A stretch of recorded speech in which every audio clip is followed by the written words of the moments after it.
समुद्र तट पर धारा के विपरीत तैरता हुआ एक विशालकाय जीव दिखाई दिया।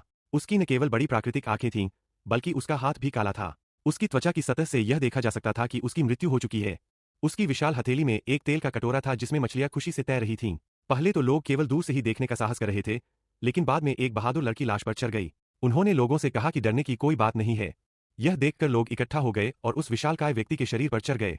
कुछ लोग बिना रोक टोक उस पर हंसते और खेलते हैं, कुछ तो संगीत सुनने के लिए विशालकाय के कानों पर बैठ जाते हैं, और कुछ तो सीधे विशालकाय की नाक पर नाचते भी है। आधे घंटे के भीतर ही यह स्थान इंटरनेट सेलिब्रिटीज के लिए चेक इन स्थल बन गया। सौभाग्य से यह विशालकाय व्यक्ति सिद्धांतवादी है और केवल वीडियो देखने के लिए ही इसे घूरता है। अगर वह तुम्हें खोज लेगा तो तुम बड़ी मुसीबत में पड़ जाओगे। हालांकि समय बीतने के साथ इस विशालकाय खेल ने अपनी मूल चमक खो दी और कम लोग यहाँ खेलने आते हैं। इस समय इंजीनियरिंग टीम ने इस बात पर चर्चा शुरू कर दी है कि विशालकाय को कैसे विकसित किया जाए, क्योंकि उसका शरीर बदबूदार है, उसकी आंखें धुंधली है और यहाँ तक कि उसकी हथेलियां भी अब गीली नहीं है।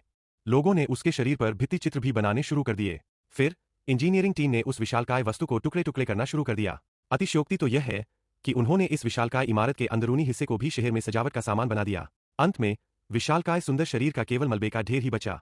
समुद्री पक्षियों को छोड़कर अब किसी को भी उसका अस्तित्व याद नहीं था।